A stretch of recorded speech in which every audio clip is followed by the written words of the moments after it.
Previously on Max Media. Everything. Yes, 10 years. Well, 10 years since I put my first video up, as I created my channel on the 17th. Not as epic as for some in 2020 will say it's their 15th year. Well, anyway. By the way, I'm sorry it's not another top creepy video. I just wanted to get a little retrospective here. I'll try and talk about stuff that I haven't gone over before. What have I learned from being on YouTube for a decade? Well, a lot more than anything you've learned about me. My first upload was titled simply Las Vegas at Night, and it was just, well, Las Vegas at night. Nothing really special, but after that I hoped to make something that would get people's interests. And also figuring out what can I do with all this. How can I be one of the many people that stands out by expressing themselves on the most popular video platform on the net? Well, from samples of my memory, I'll try and enlighten you.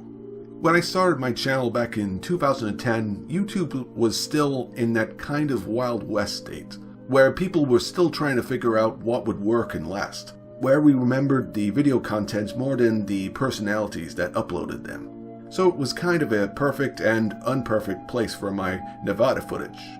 That time in YouTube when you could only upload up to 10 minutes of content, some might call that the golden years, and that's what drew me to the site. It was all that copywritten material that was popping up there, such as movie clips, TV, music videos, anime, gaming, and sometimes all of them at once when it comes to AMVs. There was also old commercials.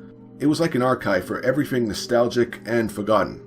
There was even some dark stuff. I mean, YouTube isn't known as one of the dark websites, but you can still find the Zapruder film on here. Even when some of this stuff got deleted, there was always something new popping up. A big reason why it grew in popularity is that a lot of people found it as a good device for young, inspiring filmmakers. Me not included. But it did have that creative spirit that wouldn't last too long. One of the things that fascinated me more than it really should was the YouTube genre of Let's Plays. Even though people started making them before YouTube's time, but it was here where they really became big.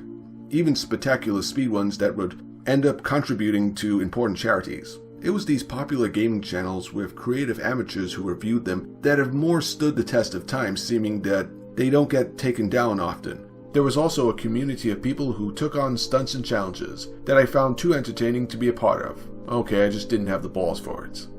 One of the channels I really got into was Tat's Top Videos. They were the crew that made the only real good list videos.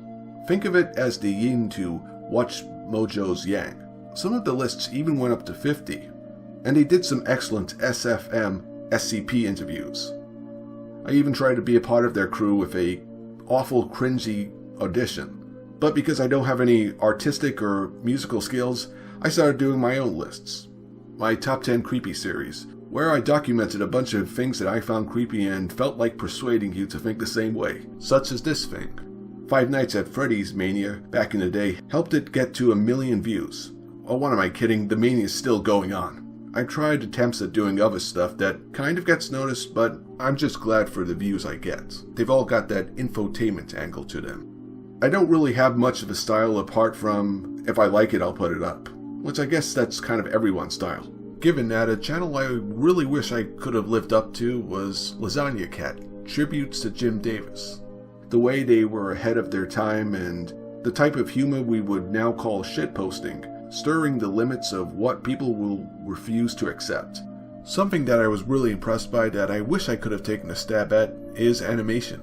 I mean, art is the purest form of letting your mind loose, and sometimes you don't need quality to be incredibly entertaining. Look at Film Cow. It's gotta qualify as anti-animation, right? But over time, of course, YouTube started to pollute itself. Let's just say the algorithm became a lot more corporate, where the recommendations started to show the saturation of the site, repeating the same old crap over and over again, where it started to feel like some weird Groundhog Day phenomena, making success more about getting your shit out first and having it be good. So it was a place of hot takes and rants galore, even though it's kind of hypocritical on my behalf doing this video, and that's where we get crap like endings explained. Is the ending to Grave Encounters really that deep and cryptic that people need it spell out to them? And even the whole thing started to feel really rigged. Remember the whole Matthew Santoro fiasco? If people can still want to watch him knowing the plagiarism he did, then what kind of people come on this site? And the rules aren't really helping anyone. Remember the human turd known as Anita Sarkeesian stealing other people's gaming footage and not having any repercussions? There's also the goddamn effing overload of commercials on each video. Again, I guess it's greed. And yes, this image perfectly symbolizes that. I can't believe people have forgiven him already. This is why I still really respect Red Link. Despite being bound to that morning show they do, you can't help but enjoy them because they're enjoying what they do too. I guess that's what being lifelong friends does. When you're bathing in a large cereal bowl, you know you've done something way too right in life. Don't you just love that this soliloquy started off with excitement and passion and optimism, only to become bleak and helpless? In a way it's therapeutic, and I don't know what other way I can celebrate 10 years. I think the worst problem with all this is YouTube somewhat has uninspired me. And that's the reason why you don't see much uploads from me. But I'm up for doing better in the next 10 years. Or possibly this is all irrelevant and we're all moving to Twitch. Again, I know this is cliché, but thank you for the least bit of support you've given me, even though you still don't know what I look like. Just seeing that view count, even just going slightly up, does so much for me. At least I can say it was a fun procrastination for me, and I hope for all you too. Have a happy Halloween and remember to be double masked.